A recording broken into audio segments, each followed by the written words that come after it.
بسم الله الرحمن الرحيم. الحمد لله والصلاة والسلام على رسول الله محمد وآله وصحبه ومن اهتدى بهداه. رب اشرح لي صدري ويسر لي أمري واحلل عقدة من لساني يفقه قولي. تفسير سورة المائدة قيشتنا آيات 51. طيب قورا لو آياتانا دا باسي زورتر ولا خوشويستي وهروها براء رغبون ولا کەسانی بێباوەڕ و خراپەکار دەکات کە بابەتی وەلا دۆستایەتی و خۆشەویستی بۆ مسلمانان بابەتێکی عەقیدەیە. ئینسان بەشێکە لە ئیمانی و بەشێکە لە باوەڕی کە لە دڵەوە مسلمانان ئیماندارانی خۆش بوێت هەر نەتەوە و ڕەنگێک بن و لە هەر شوێنێک بن، و کەسی بێدین و خراپەکاریش پێویستە ئینسان لە دڵەوە خۆشی نەوێن و دۆستایەتیان بۆ دەرنەبڕی ئەگەر کەسی نزیکیشی بن و هاوزمانی خۆشی بن. خی گەورە بە ئیمانداران دەفەرمێت یا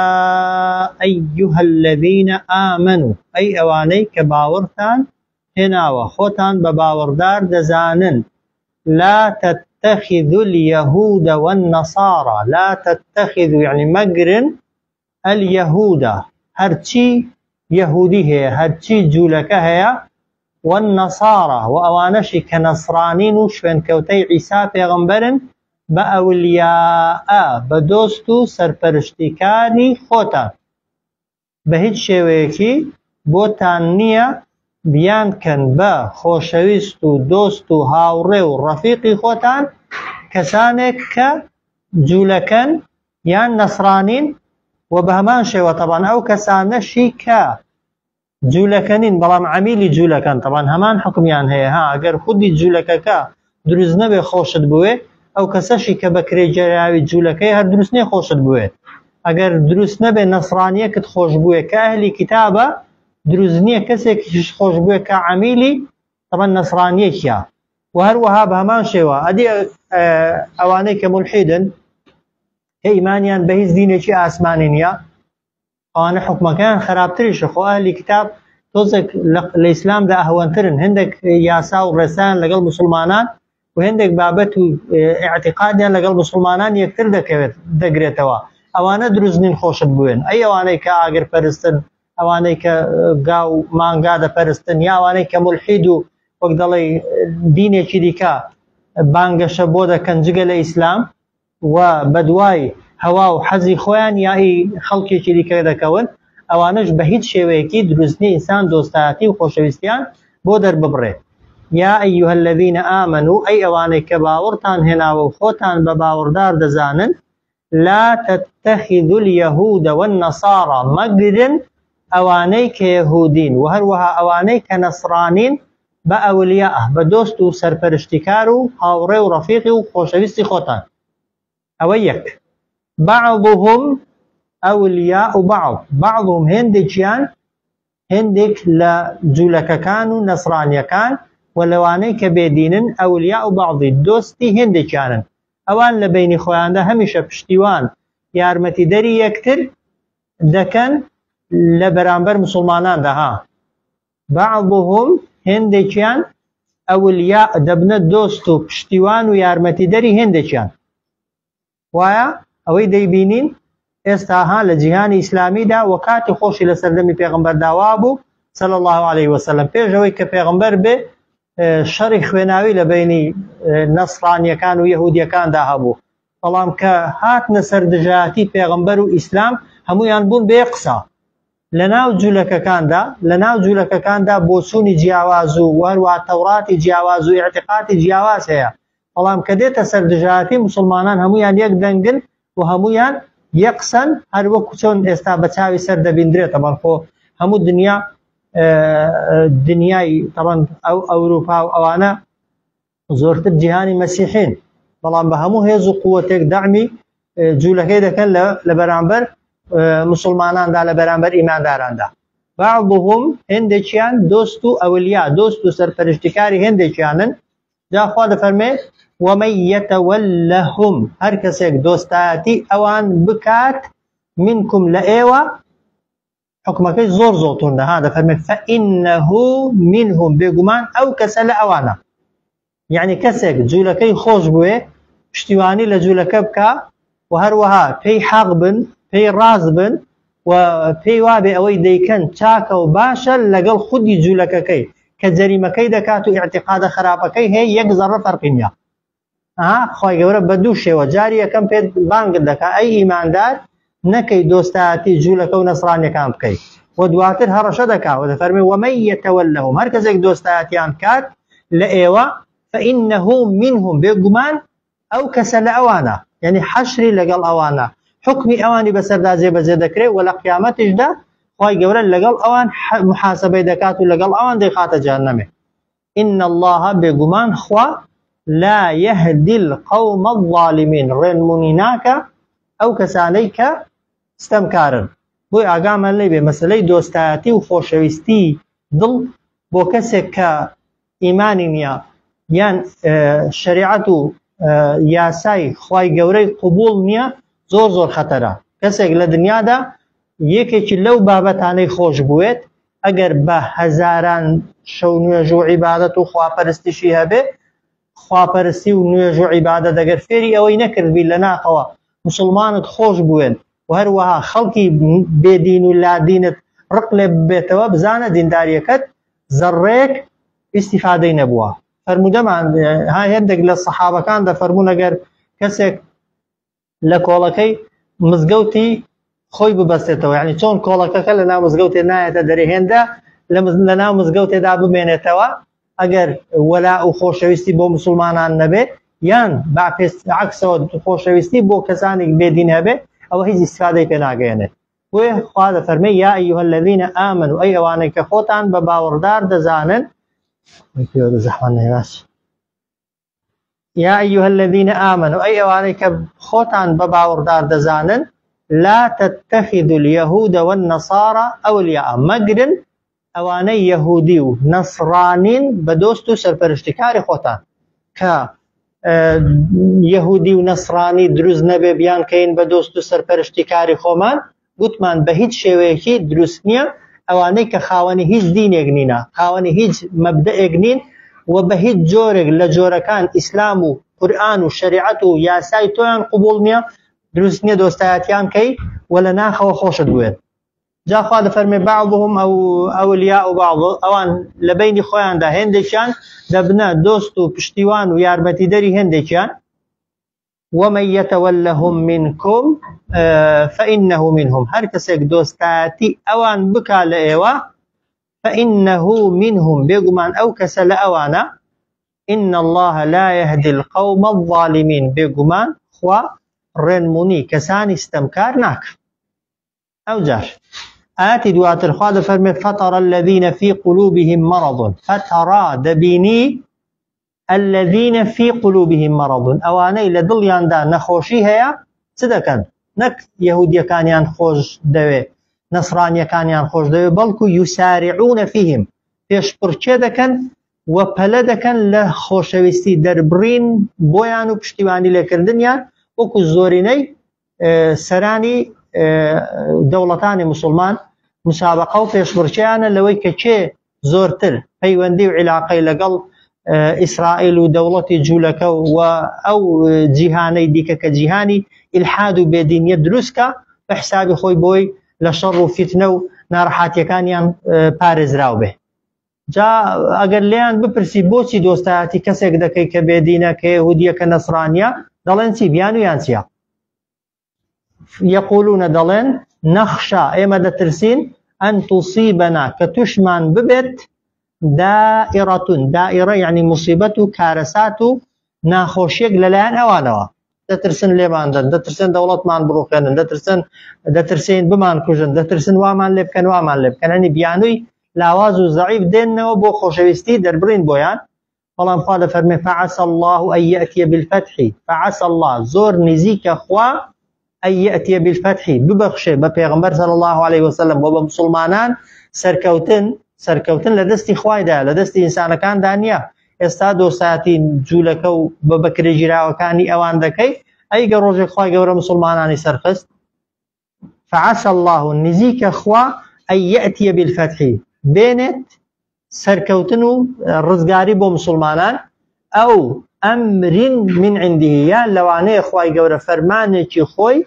بنيرت بو جولكو أواني دجاتي مسلمانان دا كان للان خويوا كجا أول طبعا لمدينة هاتو تخواري دو إشارتي تدانا يكم بو فتح مكة كفتح مكة مسلمانان سنة قناغي حكمراني ودا صلاة سنة قناغي كخلق بوفدو بمجبوري وبممنوني برو مدينة رويشتون سنة خزمتي پیغمبر صلى الله عليه وسلم إيمانيان هناوا و أويدك أو أمر من عنده أو بريتيب ولا ترسو دولار كي وقلقك كخواي قورا خستي دلي جولك كاني بنو ناظر وبنو قريظة طبعا ترسو بما دروني كواي لكردن لبراربر مسلمانان دا خوان بين جيري ومسلمانان هردو تيري جولكي بنو نظير وبنو قريظيان لناو مدينة بدرنان بزليلي وبرسواي أواني بيشتر مسابقيان بو لد دوستاتي كردني نصرانيا كانوا عفوا جولك كان وهوليان داليان نزيق ببنو بتايبتي منافقة كان ناو مدينة واترنيان دزاني تشون وقدلي أو خوشويستي بيشتر بو جولك كان دريان بريوي إسلامي شارنوا ويخواد فرمي فيصبحوا أو كادوان لدي على ما أصروا في أنفسهم لسر أوي كشاردويا نتولى ناحيان دا نادمين بشيمان ببنوا يعني خلقك هي لسردمك دا دوستاتي جولك كان دكا دوستاتي نصرانيا كان دكا بلام أجر روجگار روداوكاني عكس كردنوا أواني جير خستو مسلماناني سر خست هر کەسێک دۆستاتی جوولەکە و پشتیوانی نەسڕانیەکانی کرده بێ لەو دۆستاتی و پشتیوانیان پەشیمان دەبێتەوە بۆ چونکە ئەوان دۆستی هیچ کەسێک نینە تەنها دۆستی مەسلحەت و بەرژەوەندی خۆیانن و ئەگەر مەدحێکت کەن و ئەگەر پشتگیریەکت لێ بکەن لەبەر خاتری مەسلحەتی خۆیان بەرگری لێ دەکەن کەی ئیشیان پێنەمای وەکو دەیان جار ئەمان بە تایبەتی میلەتی کوردیان وا لێ کردووە سەرەتا هانیان داون کۆمەڵێک وعد و بەڵێن و پەیمانیان پێداون هەتا وەک دەڵێ ئەو کاتێک کە ئیشیان پێبوون کە ئیشیان پێنەماون شەقێکیان تێ هەڵداون و پشتیان لە هەرچی پەیمان و بەڵێنەی پێشووتر کردووە ئەو کات تەنها چت بۆ دەمێنێتەوە تەنها پەشیمانی جا پەشیمانیەکە بە کەڵکی دنیاش نایە ئەدی بۆ قیامەتێ هەر هیچ ئەوان پەشیمانی لە دنیاش بە کەڵکی کەسێک نایە کە هەلێک و دەرفەتێکی لەدەستدا ئەی لە قیامەتێ چۆن لە ڕوو لەکن خوای گەورە دەڵێ خوا لەبەر فڵان شتەی و لەبەر ئەوەی دۆستاتیم کردن خواوەت لێ قبوڵ ناکە سەیری ئاەتەکەی کەنەوە فترى الذين دەبینی ئەوانەی في قلوبهم مرض لە دڵیاندا نەخۆشی هەیە مەبەستی منافق و دووڕوەکانن یا ئەو کەسانێک کە زۆر ئیمان ضعیف و ئیمان لاوازن چ دەکەن يسارعون فيهم پێش بڕکێ و پەلەیانە لە دۆستاتی کردنی جوولەکەکاندا جا کەسەکە بیەوەیان نەیەوێ هەر لە قەب و عینوانێکی هەبێت ها ئەگەر هەوڵی دۆستاتی کردنی جوولەکە و نەسڕانیەکانیدا و هەمیشە هەوڵی نزیک بوونەوەی لە کەسی بێدین و خراپەکاردا پێی خۆش بێ یا پێی ناخۆش بێ و کەسە یا منافقە یان کەسێکە ئیمانەکەی هێندە ضعیفە هێندە لاوازە یەک تۆسقاڵ ئیشی نەکردووە دەنا دڵێک تۆسقاڵێک ئیمانی تێدا بێت و بۆ خوا ساغ بوو بێتەوە بە هیچ شێوەیەکی ڕێگە بەخۆی نادا دۆستاتی جوولەکە و نەسڕانی و هەر کەسێکی دیکەی بێدین بکا بۆ چونکە خوای گەورە ئەمری پێ کردووە ها لە ئاەتەکەی پێشتر پێی فەرمووی لا تتخذوا اليهود والنصارى ئەو جار هەڕەشەی لێ کردووی ومن يتولهم هەر کەسێک دۆستاتیان بکە لەبەر ئەمری خوای و لە ترسی ئەوەی لە قیامەتی خوای گەورە لەگەڵ ئەوان حەشرت نەکا هیچ کاتێک دۆستاتی کەسی خراپەکار ناکەی بۆیە دۆستایەتی ئەگەر بە باری چاکدا بێ کاتی خۆی سەحابەیەک لەکن پێغەمبەری صلی الله عليه وسلم فەرمووی پێغەمبەری خوا جاری وایە کەسێکی خۆش دەوێ بەڵام وەکو ئەوی پێ ناکرێ مەبەستی ئەو بوو ئەمن ئەتۆم خۆش دەوێ بەڵام ناتوانم وەکو تۆ بم پێغەمبەر چی فەرمووی المەرء مع من أحب يوم القيامة مرۆڤ لەگەڵ ئەو کەسەیدایە کە خۆشی دەوێت لە ڕۆژی دواییدا ئەگەر عکسەکەی بێ لە زیاتی ئەو کەسەی خۆشت دەوێت ئەگەر پێغەمبەر نەبوو دژی پێغەمبەری بوو بێگومان ئەو کاتیشە لەگەڵویدا دەبێت ئەو کاتیشە لەگەڵوی حەشر دەکرێت وێ دەفەرمێت فترى الذين في قلوبهم مرض دەبینی ئەوانەی کە لە ناو دڵیاندا نەخۆشی نیفاق و دووڕووی هەیە یسارعون فیهم هەمیشە پەلەیانە لە خۆشەویستی و دۆستایەتیکردنی جوولەکە و نەسڕانیەکاندا. ئەگەر لێشیان بپرسی بۆچی دۆستایەتیان دەکەی ئەو بیانوەکەیانە یەقولونە دەڵێن نەخشا دەترسین ئەن توصیبنا کە توشمان ببێ بەسەرماندا بێ دائیڕە یعنی کارەسات و بەڵاو موسیبەتێک لەلایەن ئەوانەوە بۆی لە شەڕ و خراپەیان بە دوور بین دەچین دۆستایەتیان دەکەین بۆی زیانمان پێ نەگەێنن. بەڵام ئەوە عوزرە ئەو بیانویە لە هەرچی دەوڵەتی عەرەبی هەیە ئێستا بپرسە لە سەرکردە و ئەوانەی کە تۆسقاڵێک سەیان دەڕوا بۆچی دۆستایەتی ئیسرائیل دەکەن و دژی موسڵمانان دەوەستنەوە بێگومان دەترسن دەڵێن لە ترسیەوەی کە وڵاتی ئێمەش وێران نەکەن وڵاتی ئێمەش خراپ نەکەن لە ترسیەوەی ئەمەش وەکو ئەوان لێ نەکەن بەڵام ئەوە بۆ لای خوای قبوڵە بۆ لای خوای عوزرە بێگومان نا. فعسى الله أن يأتي فعسى الله زۆر نزیکە خوا أن يأتي بالفتح بێنێتە پێش بۆ پێغەمبەر صلی الله عليه وسلم و بۆ ئیمانداران سەرکەوتن بە دڵنیاییشەوە خوای گەورە سەرکەوتن بۆ ئیمانداران هەر دەنێرێ ئەو ئەمرین من عنده یان فەرمانێکی دیکە دەنێرێت تایبەت لەلایەن خۆیەوە بەو فەرمانە تایبەتە پشتگیری لە موسڵمانان دەکات و پشتی خراپەکاران دەشکێنێ ئەو جار فەیوسبح وایان لێدێ کێ وای لێدێ ئەوەی دۆستایەتی جوولەکەکانی کردووە نەسڕانیەکانی کردووە على ما أسروا في أنفسهم لەسەر ئەوەی کە کاتی خۆی دەیان شاردەوە لە دڵیاندا لە دۆستایەتی و خۆشەویستی بۆ جوولەکەکان نادیبین پەشیمان ببنەوە بەڵام پەشیمان بوونەوەی کە هیچ قیمەتێکی نییە. ئەو جار ويقول الذين آمنوا ئەو جار ئەگەر جوولەکە و نەسڕانیەکان لیان قەوما و وەک دەڵێ ئەوانەی کە پێشتر دۆستایەتی جوولەکەکانیان کردووە و پشتیوانیان بۆ دەربڕێون وەک دەڵێ خۆیان ئەوجار لێ بە دوورگرتن موسڵمانەکان پێیان دەڵێن چی ئەهؤلاء ويقول الذين آمنوا دەڵێن ئەو کەسانەی کە ئیماندارن ئەهؤلاء الذين ئایا ئەوانە ئەو کەسانە نەبوون کە ئەقسەموا بالله جەهد ئەیمانهم ئەقسەموا بالله سوێندیان دەخوارد بەخوا بۆ جوولەکە و نەسڕانیەکان جەهد ئەیمانهم بە ئەو پەڕی سوێن بە سوێندێکی زۆر گەورە و قایم دەیان وتی إنهم لمعكم بێگومان ئەوان یعنی ئێمە لەگەڵ ئێوە داین. منافقەکان کاتی خۆی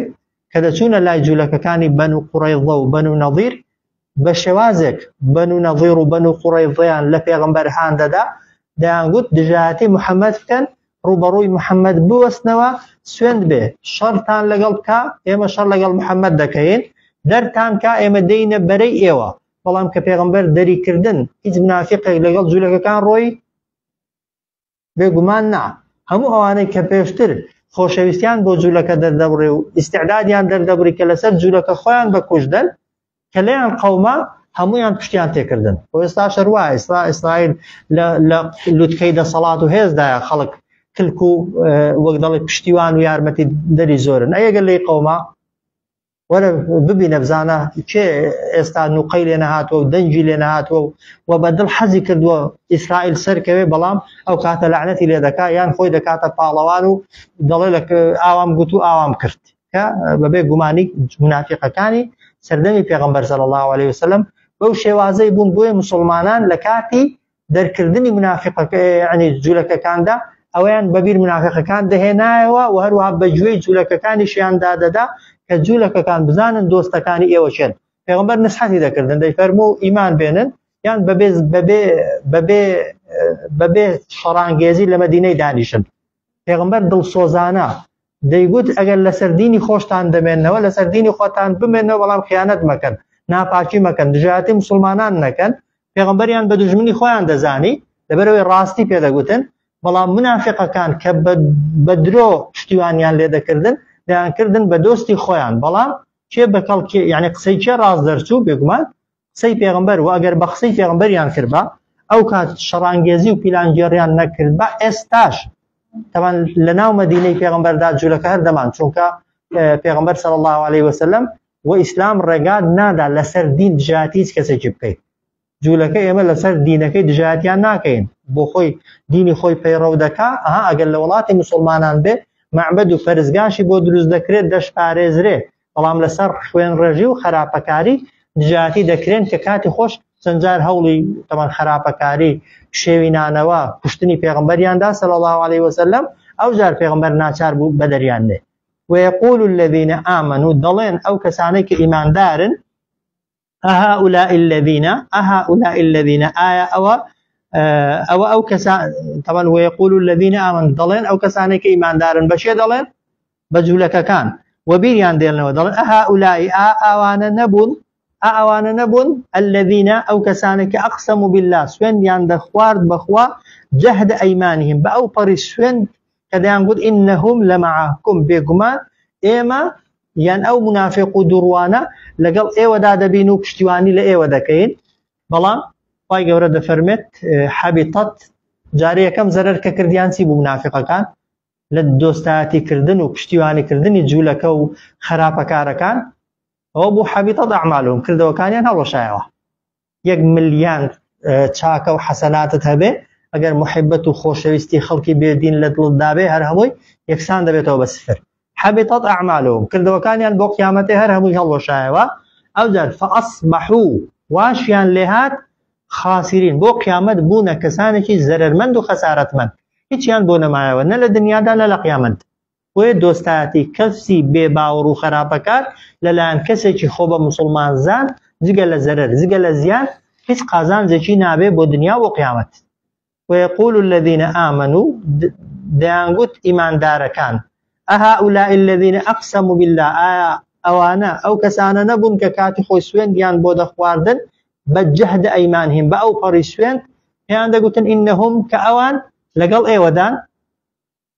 هذا فمن حبطت أعمالهم كارو كردوي أو كسانك دوستاتيان بو جولك كان دربريوها بس دوستاتي قلبي وقصها دنا لكاتي اللي قومان دا يكسي هنا شو برجري ليه بكنا تنها بقصة أدي أجر كسي ببارة بشتواني كردن لقلبي فأصبحوا وان لها خاسرين زرر منه أو جرخوا يورد فرمي يا أيها الذين آمنوا أي أواني كخوتان بإيمان دار دزانا من يرتد منكم عن دينه هركسك هل قريتوا لأي ولا آينكي كزرر ذكا بقمان كسك خوي فسوف لمودوا يأتي الله بقوم دينت خوا كسان شديك بوجيغاي ايوا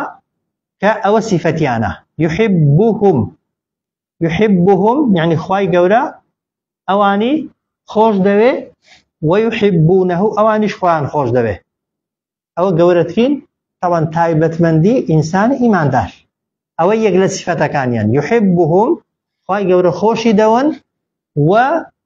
يحبونه اوانش خوان خوش دوي طبعا كي خوا ما خوش دوي او كاتيك دواي شريعه ديني پیغمبر كريم صلى الله عليه وسلم على سوره ال عمران خوان قل ان كنتم تحبون الله فاتبعوني يحببكم الله اگر راز دكي خوات خوش دوي دبي سيب كي بدواي شريعه پیغمبر كريم صلى الله عليه وسلم او جار خوا اتوي خوش دوي كان يان گرينگ ترا اتو خوات خوش بو يا خوا اتوي خوش بو گرنگتره خواگەورە تۆی خۆش بووێ بەڵام هۆکاری خۆشەویستی خوا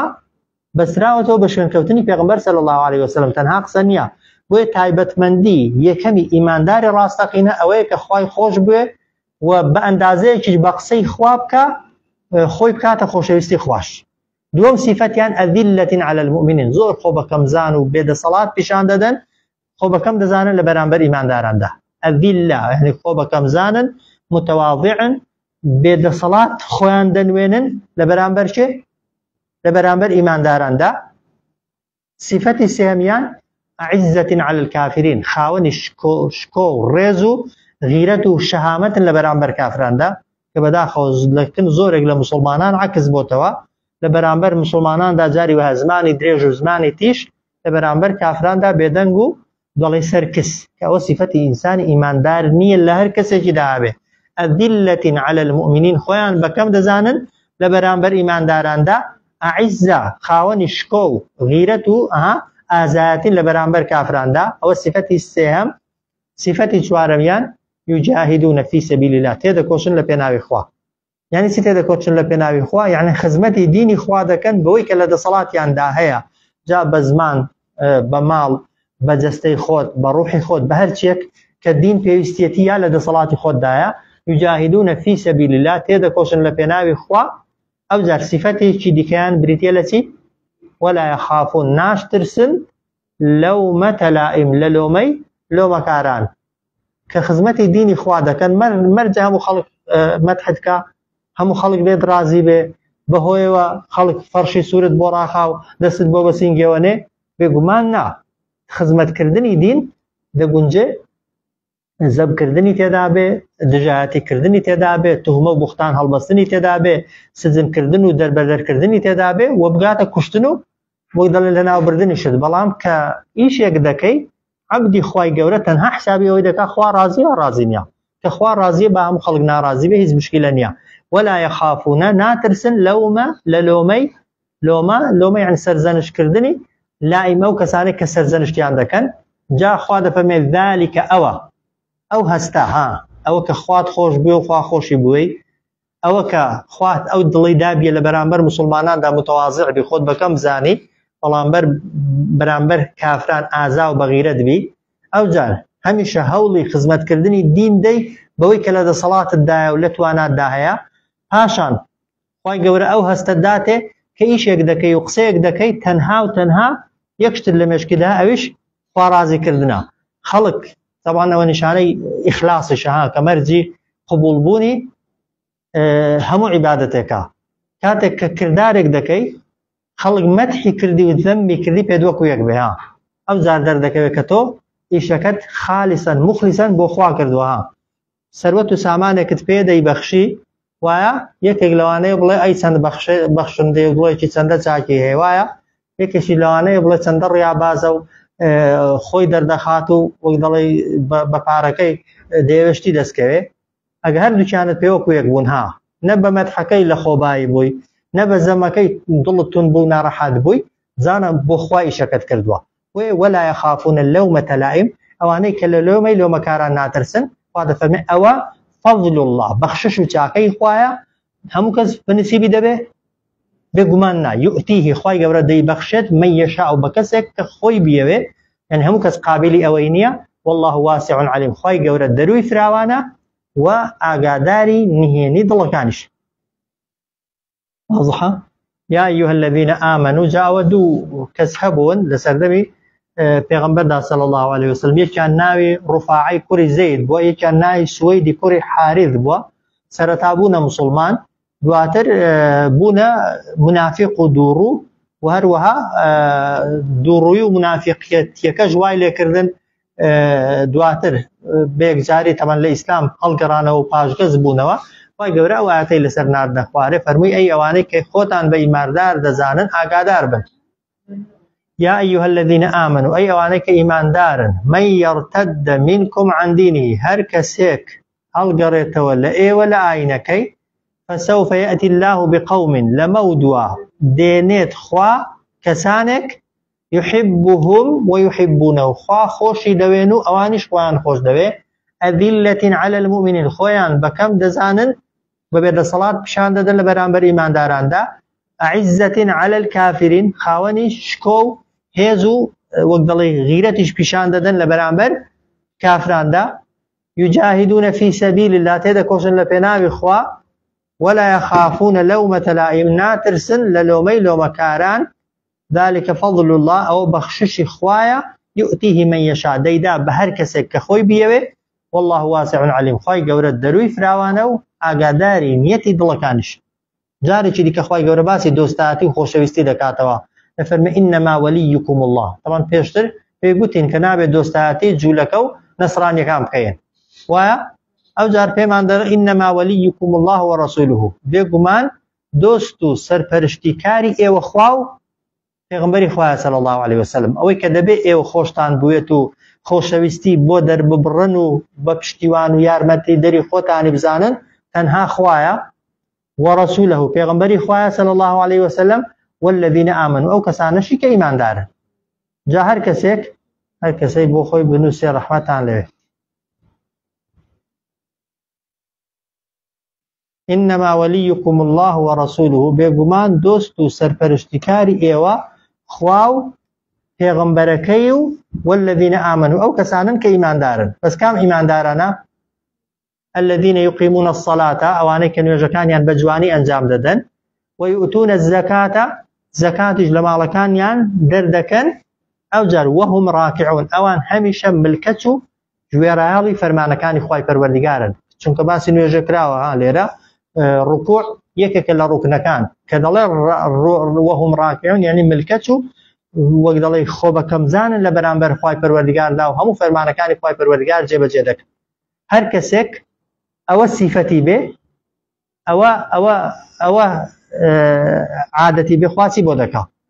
إنما وليكم الله ورسوله بێگومان تەنها و تەنها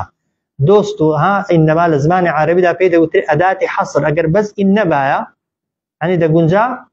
زجر لو سيكسانش إنسان كسي شي تشواره مشي خوش بوه بس استخواي جورب أواني خوش الدوين بوي دياري كردوه بوي كرت هلناي لسه أودا إنما وليكم الله بيجمان تنها وتنها دوستو سرپرشتكارو أوي كأيوة دبي بيخند لي خوتان خوايا پیغمبری خواه صلی الله علیه وسلم و خوشویستی او کسانی که ایمان دارن کام ایمان دارانه الذين يقيمون الصلاة اوانی که نویج انجام دادن و یؤتون الزکاة الزکاة لمالکان یان دردکن وهم راکعون و هر وها اوان ملکسو جویرهالی فرمانی خوان بتواوی او زاد فرمی ومن يتولى الله ورسوله هر کسک دوستاتی خواو پیغمبری خواب که و پێشتر خوای گەورە هەڕەشەی لەو کەسانە کرد کە دۆستایەتی یەهودی و نەسڕانیەکان دەکەن وایە ئەدی ئەگەر کەسێک دۆستایەتی خوا و پێغەمبەری خوا و ئیمانداران بکە ومن يتولى الله ورسوله هەر کەسێک دۆستایەتی خوا و پێغەمبەر و والذین آمنوا ئەو کەسانە بکا کە ئیماندارن فإن حزب الله بێگومان ئەو کەسە دەبێتە حزب و کۆمەڵ و تاقمی خوا کۆمەڵە و تاقمی خوش هم الغالبون تەنها ئەوان سەرکەوتون خوا سەریان دەخا پشتیوانیان دەکات لە دنیا و بە تایبەتی تەبەن مەبەستی سەرکەوتنیانە و سەرفرازبوونیانە لە قیامەتدا ومن يتولى الله ورسوله والذين آمنوا هەر کەسێک دۆستایەتی خوا و دۆستایەتی پێغەمبەری خوا و دۆستایەتی ئیمانداران بکە ئەوە ئینسان بۆ خۆی دەزانێ بەڕاستی ئەگەر لە دڵتدا تەنها خۆشەویستی ئەوانە هەبێ ئەوە بزانە فإن حزب الله بێگومان بکە تۆ حیزبی خوای کۆمەڵەی خوای دەستەی خوای ئەگەر بووی بە کۆمەڵەی خوا و دەستەی خوش خوا بە حیزبی خۆی و بە کۆمەڵەی خۆی قبوڵی کردی دڵنیا بە کۆمەڵەی خوا هم الغالبون تەنها خوا ئەوان سەردەخات و تەنها پشتیوانی لە ئەوان دەکەن کۆتا ئاەت دەفەرمێت یا ئەیها الذین آمنوا دیسان ئەی ئەوانەی کە ئیمانتان هێناوە لا تتخذوا الذين مجرن اواني اتخذوا دينكم اتخذوا كوريان قلتوا اينكتان بهزوة فماي هزو يعني تراب واردن اواني كباينكتان رادا قويرن ولعبا وهروها اواني كقال توقف بدينكتان ذكن من الذين اوتوا الكتاب جاء لواني كخاون كتبون من قبلكم لفيش ايوا والكفار واوانشي كبباورن میان گرن بچی با اولیاء بدوستی خوتان طبعا لا ها او اولیاء لا تفسير كردن دا لا ترجمه كردن دا دبيبي ان دواي لا تتخذوا الذين اتخذوا دينهم يعني میان گرن بدوستی خوتان چه ها لکردی دا دبي اوای لبقي میان گرن بدوستی خوتان چه او کسانی که غلطه و گپ بدینه کتان دکن جا خاون کتاب بن جولەکە و نەسڕانی بن یا کافر بن مادام گاڵتە بەدینەکەت دەکا بەدینەکەت رازی نییە بەدینەکەت ڕادەبوێری نابێ بیکەی بە دۆستی خۆت و بە سەرپەرشتیکاری خۆت جا هەر کەسێکە ئێستا ناوی هەرچیەکە هەر لەقەبێکی هەیە هەر عنوانێکی هەیە کە بە دروژمە دینیەکان گاڵتە بکە بە قیامەت گاڵتە بکە بە حەڵاڵ و حەرام گاڵتە بکە کە ئیلتیزام و دینداری دەبێنێ پێی ڕابوێرێت و پێی وابێ دینداری و دینداری بریتە لە گومڕابوون و سەر لە شێوابوون و دواکەوتن ئەوان هەمویان گاڵتەکردنن گاڵتە بە هەر دروشمێکی دینی بکرێ جا دروشمە دینیەکە واجبات بێ یان سنەتی پێغەمبەر بێ صلی الله علیه وسلم خودی گاڵتەکردنەکە ئینسانی لە دین دەباتە دەر جا تۆ ئەگەر پسی دۆستایەتی کەسێکی لەو بابەتەی بکەی کە بە دینەکەی تۆ گاڵتەی دەکا ئەو کاتە بر او آياتي دكوي وآياتك جبجة نكردوا يا أيها الذين آمنوا أي أواني خوتان بإيمان دار دزانن لا تتخذوا مجرن طبعا أو لا ناهية يعني كردارك اللي قد كان نابي بيجري الذين اتخذوا دينكم أوانيك قرتويانا دينكي إيوة آينكي إيوة بهزوا ولعبا بمعي قالتا وقب يعني بي رادة بويرنو قالتي بيدكن جاشين أو كسانك قالتا بدينكتان دكن من الذين أوتوا الكتاب من قبلكم أواني خاون كتبون لفيش إيوة يان والكفار يان بباور بون بباور يعني أوانيك خاوني إذ دينكنين ما ينقرن بشي بأولياء بدوستي خوتان واتقوا الله بارسكاري لفرمان كان خواب كان إن كنتم مؤمنين أجر إيوة خوتان بإيمان دارو بباور دار دزانا تاوانيا صلى الله على سيدنا محمد.